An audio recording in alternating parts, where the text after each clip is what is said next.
just like the row echelon form, the reduced row echelon form gets zeros in the bottom corner, but you also get zeros in the top corner. And you sort of make an identity matrix in your coefficient matrix, which is really nice because then you'll be able to look and just say, hey, 1x is this number, 1y is this number, 1z is this number, and you have your answers all there. The frustrating part is it takes more row operations to get there. So it's a little bit longer. Okay? This is called Gaussian Jordan elimination because another mathematician by the last name of Jordan added on to what Gauss was doing and just said, hey, let's do this a little bit further and have reduced row echelon form.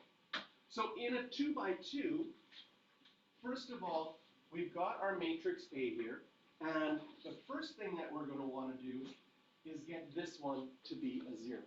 So we need to change row 2. Row 2 is going to equal something. We can add or subtract and multiply. And in this case, can you see that if I take row 2 and I minus row 1, 1 minus 1 would be 0. Row 1 isn't changing. So I'll still have 1, negative 2, and 10. But now, if I do row 2 minus row 1, I get a 0 here. Excuse me. 4 minus a negative 2 is 6. And 16 minus 10 is 6.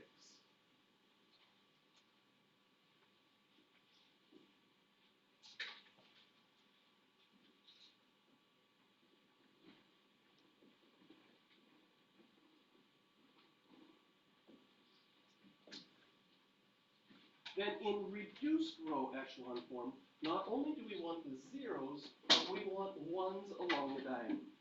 At this point, we would have stopped in Gaussian elimination. You would be, right? Can you see? You can solve for y really easily at this point, because in Gaussian elimination, you say, I know that 6y is equal to 6. What could y possibly be? Well, divide by 6, and y is 1. And then in Gaussian elimination, then you would just say, I know that 1x minus 2y, and I just figured out y was 1 is equal to 10, and I could solve for x.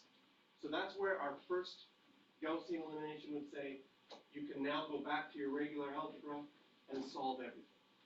But in Gaussian Jordan, we want to keep going, and we want to do basically what we're doing in the algebra still inside of our matrix. So in algebra, if you had 6y equals 6, you divide by 6 to get y equals 1. We do that inside of our matrix by dividing row 2 by 6. And now I have 1y equals 1 in my matrix.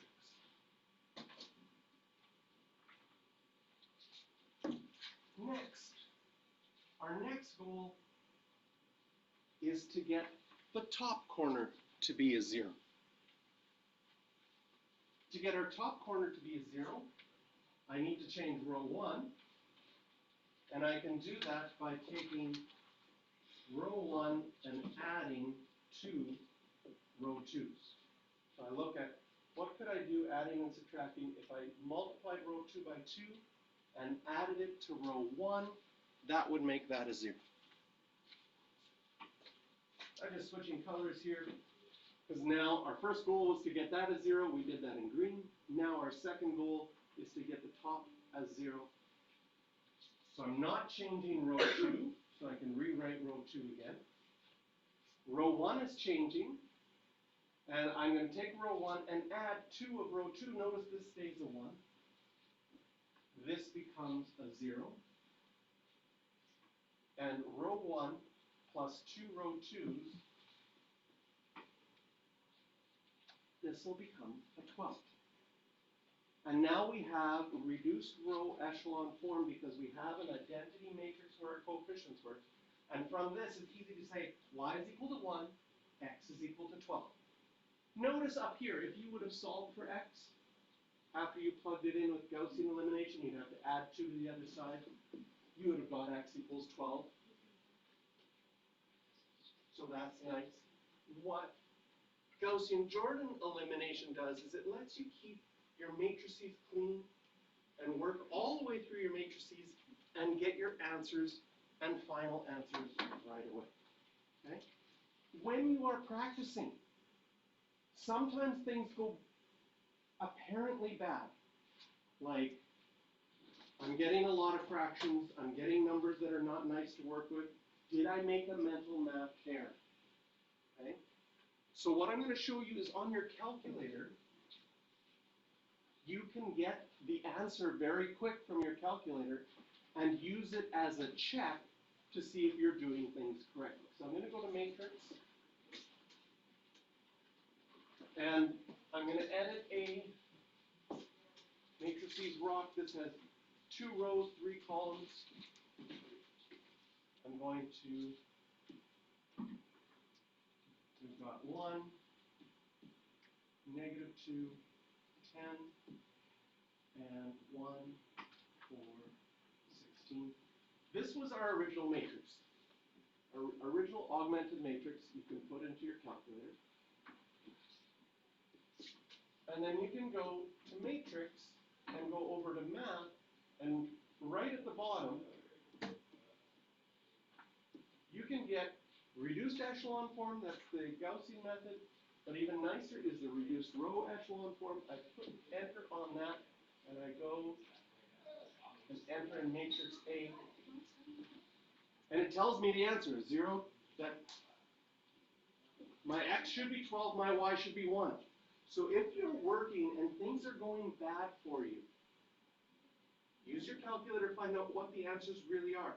Maybe you find out, yeah, the answers are not nice. I was doing it right. But if you find out the answers are nice, and your answers are not nice, it's a good place to stop. And it is more time efficient to completely ignore your work and start again, rather than trying to find your mistake. You will spend more time looking for your mistake than it would take to just be like, start again, go slower, try to not make any mental math mistakes. Now, when you have a 2 by 2, the logic is to get this 0 first, and this 0 second. So we'll get our bottom corner 0 first, and our top corner 0 second. And there's basically 2 main steps to do it. When you get to a 3 by 3, in a 3 by 3, you will get these zeros first,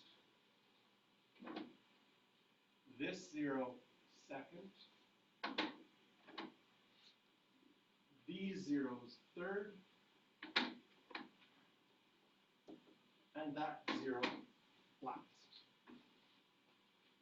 And in the process of getting your zeros, whenever you have an option to make something a 1, like you know how I had 6y equals 6 here? I can divide both sides, divide everything by 6 there to make it 1. Anytime you can simplify a line, take advantage of that. It'll make your life easier.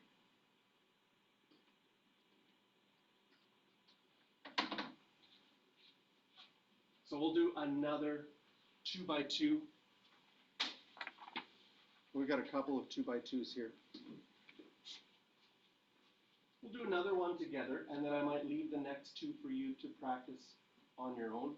What is going to be more of the challenge is the 3 by 3 ones.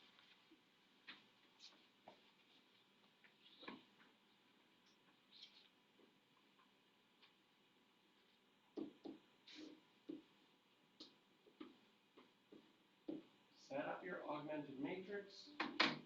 Goal number 1 is to make that a 0.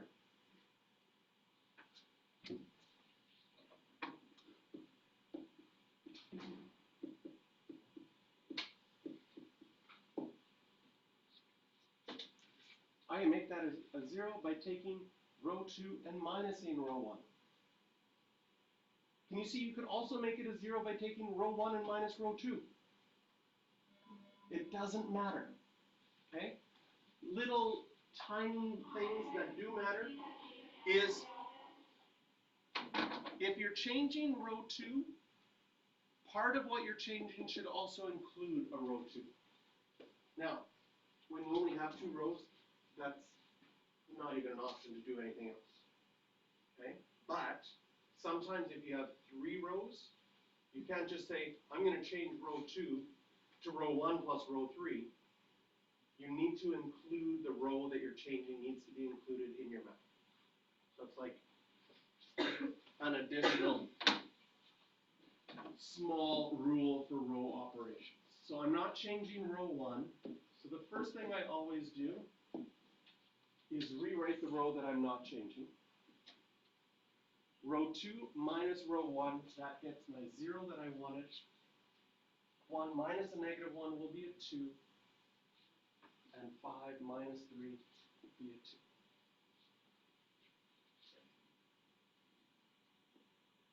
I may as well simplify row 2.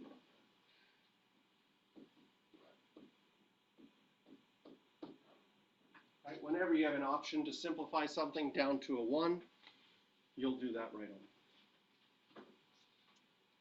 So we succeeded in getting our first thing to be a 0. Now, step 2, we want to get the top corner to be a 0.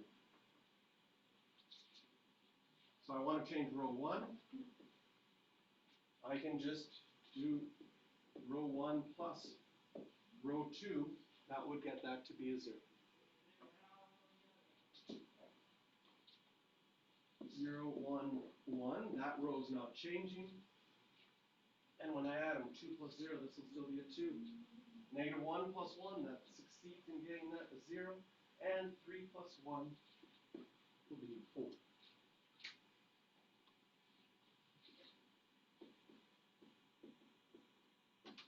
Last thing we need to do, to get that identity matrix, we need to take row 1 and divide it by 2. And so we would know that x is equal to 2. Whoops. Okay.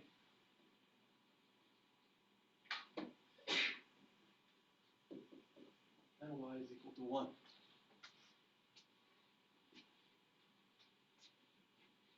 And what I just did there, I'd like to say I did it on purpose.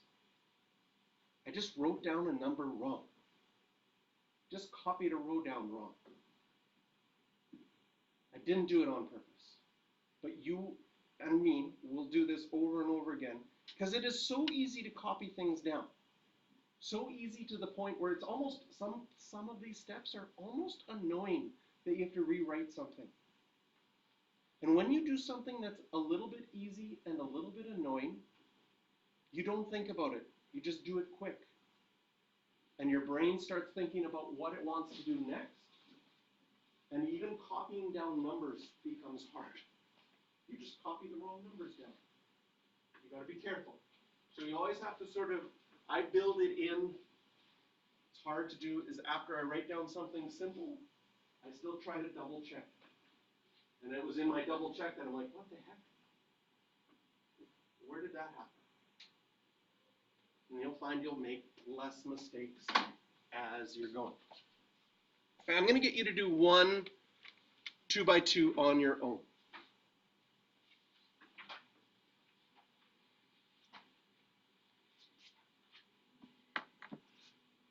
I'll put up the answer.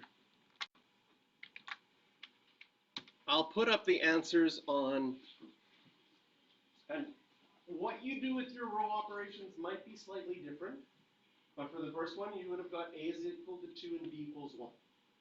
What you choose as your row operations might be slightly different. Like I chose to do row 2 minus 2 row 1. Maybe someone else did 2 row 1 minus row 2. It could be the same idea, just slightly different. So I'll have these up on the video so you can check them later. For the next one, we have to do some rearranging first. So we have to rearrange it so we can make our augmented matrix. Again, not enough time to write these down, and I'd like you to try them on the end on your own, but if you want to write down, well, you can always get your answers from your calculator, but These ones work out to nice answers, x equals 5 and x equals -1. Same thing here. We have to do some work first to rearrange the equations to get our augmented matrix. No fractions in this answer either. And finally, in this last one, again, get rid of your fractions. Multiply everything by, you've got a 6 and a 9. I'd multiply everything by 18 to get rid of that. Here, I'd multiply everything by 12 to get rid of your fractions. Rearrange it to get your augmented matrix into something nice. And then you can start your work with matrices.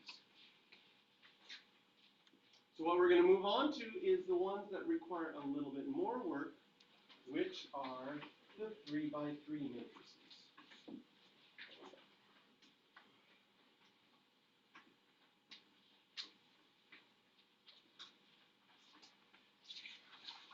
And you've got lots of space on this page because they take a lot of space. Set up your augmented matrix. One of the things that I sometimes do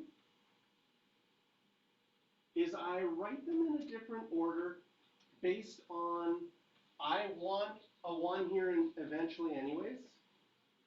So why don't I take the very last equation and write it down first? Because it really doesn't matter where you put your equations.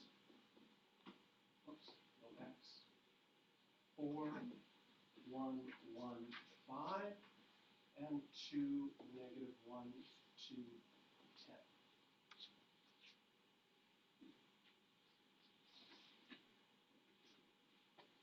And in my head, I just did a double check that I wrote it down right.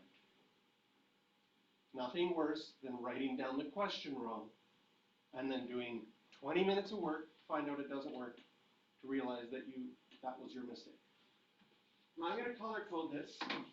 And I'm going to color code it according to what we want to find first. First, we're going to make those zeros.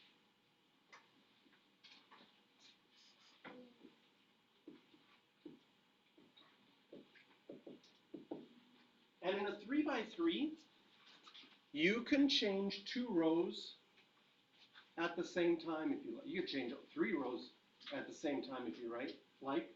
Usually, since we only want to change these to zeros, we want to change row 2, and we want to change row 3. Okay? In changing row 2, we need to use row 2 and any other rows that we would like. Can you see that you could make this a 0 by either minusing 4 of row 1 or minusing 2 of row 3?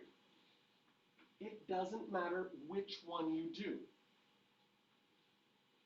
I'm kind of always liking to use the ones. I don't know if it's a habit for me. Mental math seems easier. I don't mind using row 3 here because multiplying by 2 is a smaller number. But I'm going to take row 2 and I'm going to minus 4 row 1s. And for row 3, I'm going to take row 3 and minus 2 row 1s.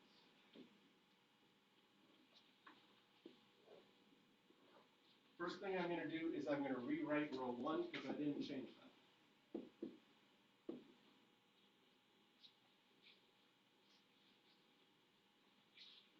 I'm going to also do that little reminder that when I changed row 2, I made sure I used row 2. When I changed to row 3, I used row 3.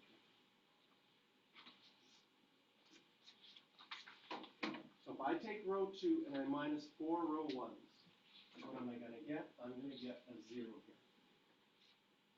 I'm going to get a 9 there. 1, -4 times -2 is positive 8. That'll be 1 plus 8. And this will be 5. And 5 minus 8, -3. For row 3, this will be 0. And -1 plus 4 will be 3. And 2 plus 2 will be 4. And 10 minus 4 will be 6.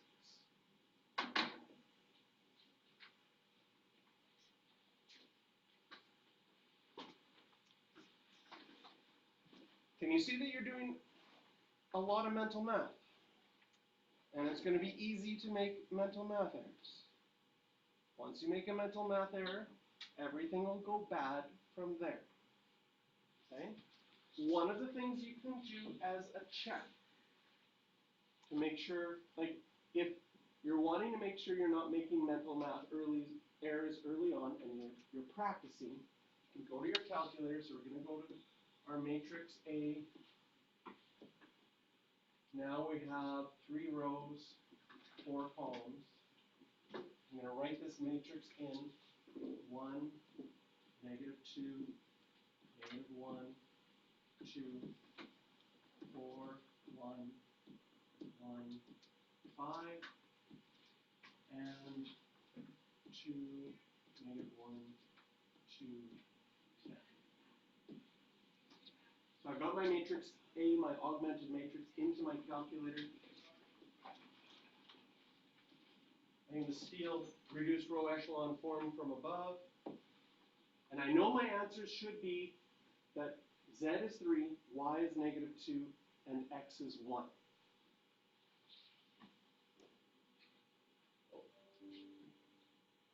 Slide this over here.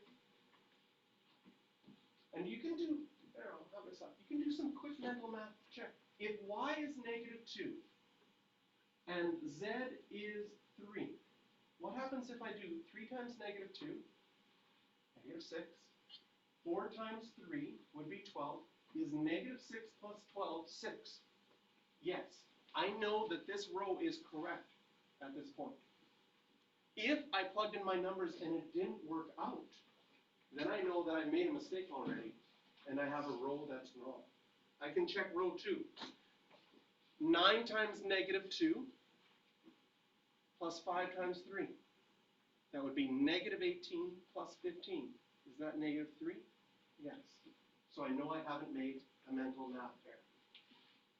So if things are going bad and you do want to see where you made your mistake, this is a way to check your rows to see if they're right.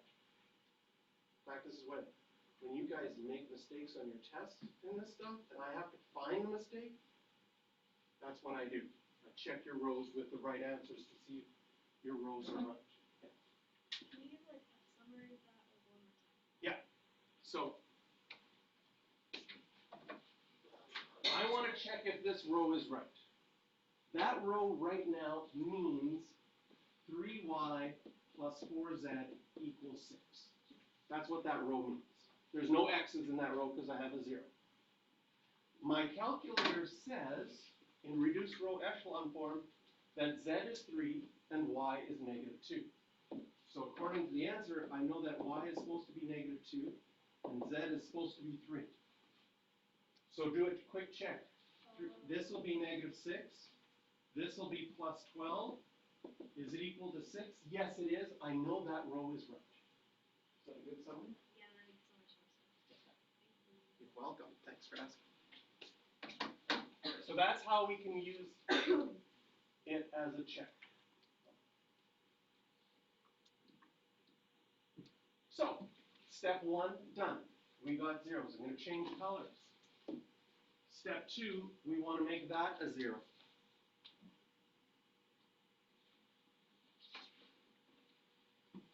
Okay? And in step 2, for the purple,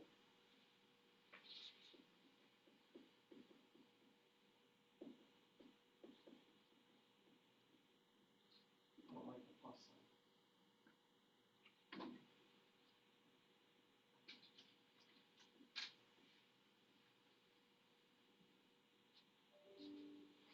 For step 2, I'm going to put that underneath to remind you that you can only use row 2 and row 3 to make that a 0. The reason is because if I used row 1 and added that to row 3, this 0 would go away. And then I would have to go back to step one and redo the whole thing. I'd be going in circles. But if I only use row 2 and row 3, can you see that anytime you multiply and add row 2 and row 3, you're going to get zeros plus zeros in that first column. And that 0 is going to stay. Sometimes the math that you have to do is horrendous to make something a 0. This one's not too bad. I can change row 3 by taking row 2 and minusing 3 row 3s. That's not too bad. Sometimes I've had questions where you have to take row 2 and multiply it by 15 and row 3 and multiply it by 13 and then subtract. I think I do that to you guys. Depending, and also it depends on what strategy you decide. Sometimes your numbers get horrendous and sometimes they end up being nice. So what does this mean? Well, this means row 1 and row 2 are not changing. So the first thing I'm going to do is I'm going to rewrite them. But row 3 is going to be row 2 minus 3 row 3s. This still stays a 0, which is what we want. This becomes a 0, which was our goal. And now I'm going to have 5 minus 12. That's negative 7. And I'm going to have negative 3 minus 18, negative 21.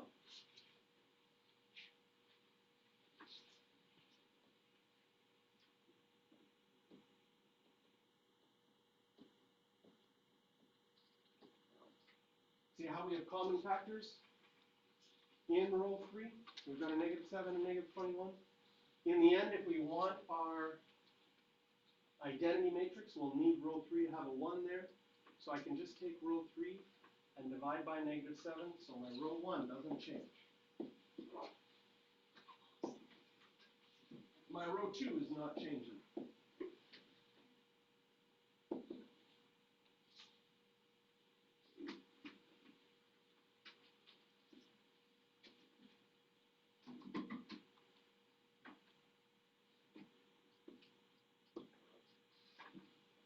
And we got our Z to be 3, which we had checked earlier, and that's what it was.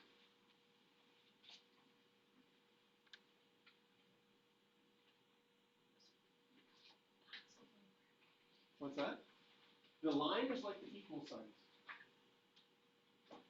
The line is where the equal sign would be in the equation. The first column is your x's, second columns are your y's, third columns are your z's. So that last row now says 1z equals 3.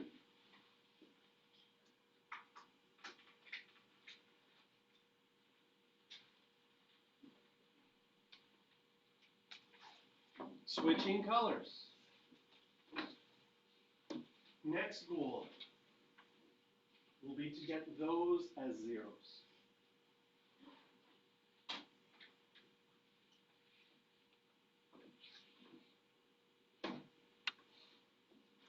So I want to change row 1, and I want to change row 2. And I hope you can see that it is now super easy to use row 3 as a way to do that. Also, for changing row 2 has a 0 out in front. You cannot change that 0 out in front. So with row 2, you would not be allowed to use row 1. Because then you'd be back at having a problem where you have something. So for row 2, I have to use row 3. And now that row 3 is a 1, it makes it really easy that I can take row 2 and minus 5 row 3s. Yes? Is it supposed to be negative on the top?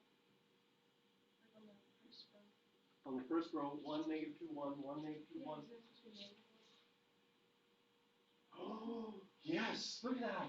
Thank you. Negative 1, negative 1. Oh, that would have caused, we would have found out if something would have went wrong. I'd like to say I did that on purpose to see if you were paying attention, but I did not. And some of you on your test will be super frustrated on this question because you will make a mistake like that and it will take you a half an hour. And another person's going to be done it in 3 minutes and be like, woohoo, it worked. And you'll be like, okay.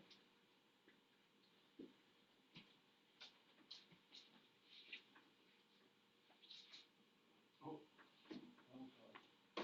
back to orange.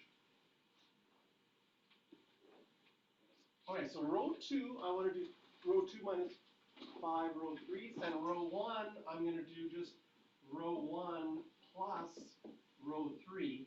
Good thing we noticed that negative, otherwise we would have made the mistake right away. So what's not changing? Row 3 isn't changing, so let's rewrite that. 0, 0, 1, 3. Row 2 is changing. We want to do row 2 minus 5 row 3, so this will stay 0. 9 minus this will stay 9, but now we're going to get a 0 there. And 3, negative 3 minus 15 will give me negative 18 there. Finally, row 1 plus row 3, this will stay a 1. This will stay a negative 2. This will become a 0. And then I'm going to have 3 plus 2. That will become a 5. Can you see now you've got your 2 zeros in row 2? We can easily make this a 1 by dividing. So I'm going to do that. I'm going to change row 2 to equal row 2 divided by 9. Row 3 didn't change. Row 1 didn't change.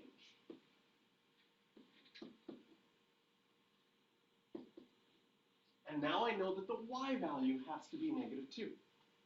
Okay, so we go back to our answer key. We've got 1, we've got our z value 3, we now got our y value of negative 2. All that we have left, and we'll switch colors again. So I want to make that a 0.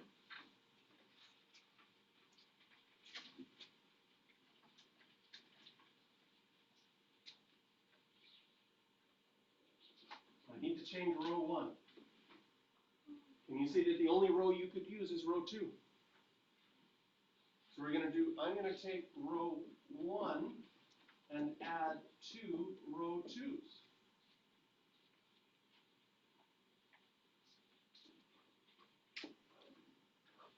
Row 3 doesn't change. Row 2 doesn't change.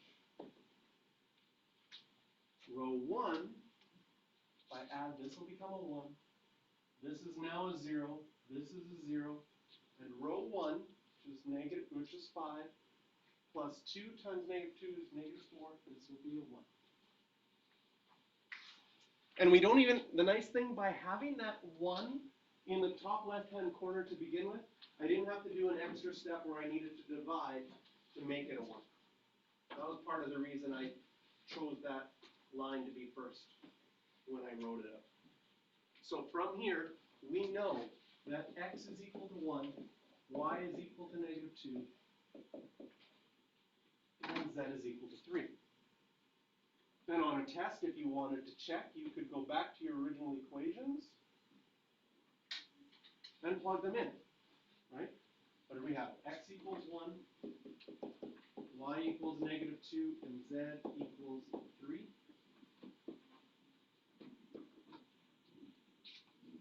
Four minus 2 is 2, plus 3, 5. Yes. 2 plus 2 is 4, plus 6 is 10. Yes. 1 plus 4 would be 5, minus 3 is 2. All three of them work. That is our solution.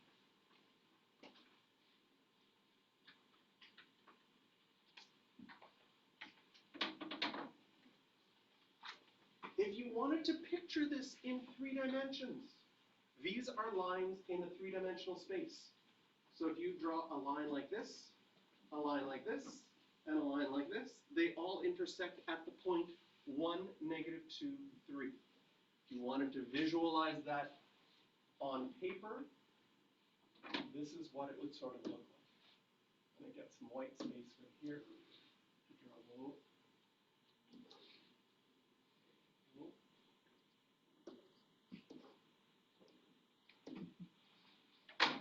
If I was drawing my x and y coordinates flat and my z coordinate straight up and down as a three-dimensional space, then the point 1 along my x coordinate, here's my x coordinates, my y coordinates. 1, -2 on your xy would be here. 1, -2 would be a point like that. Then I'm going to have to go up 3. So I have to imagine going up 1, 2, 3. And there's the point in 3 dimensions where you would go, first of all, over 1, down 2 to get that point. And then from here, whatever this length is of 3, that's how far up in 3 dimensions you'd have to go from that point. That's how you draw things in 3 dimensions. So now we have, in 3-dimensional space, we have to imagine one red line going like this in 3-dimensional space, a light blue line going like this in 3-dimensional space, and maybe an orange line going like that in 3-dimensional space. And they all intersect at that one point.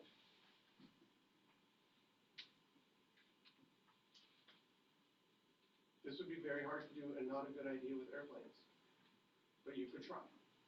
They all fly in different straight lines and all meet for coffee at a certain space. It'd be disastrous, but perhaps.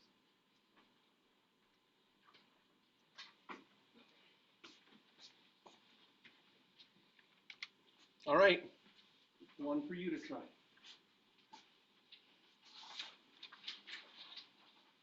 All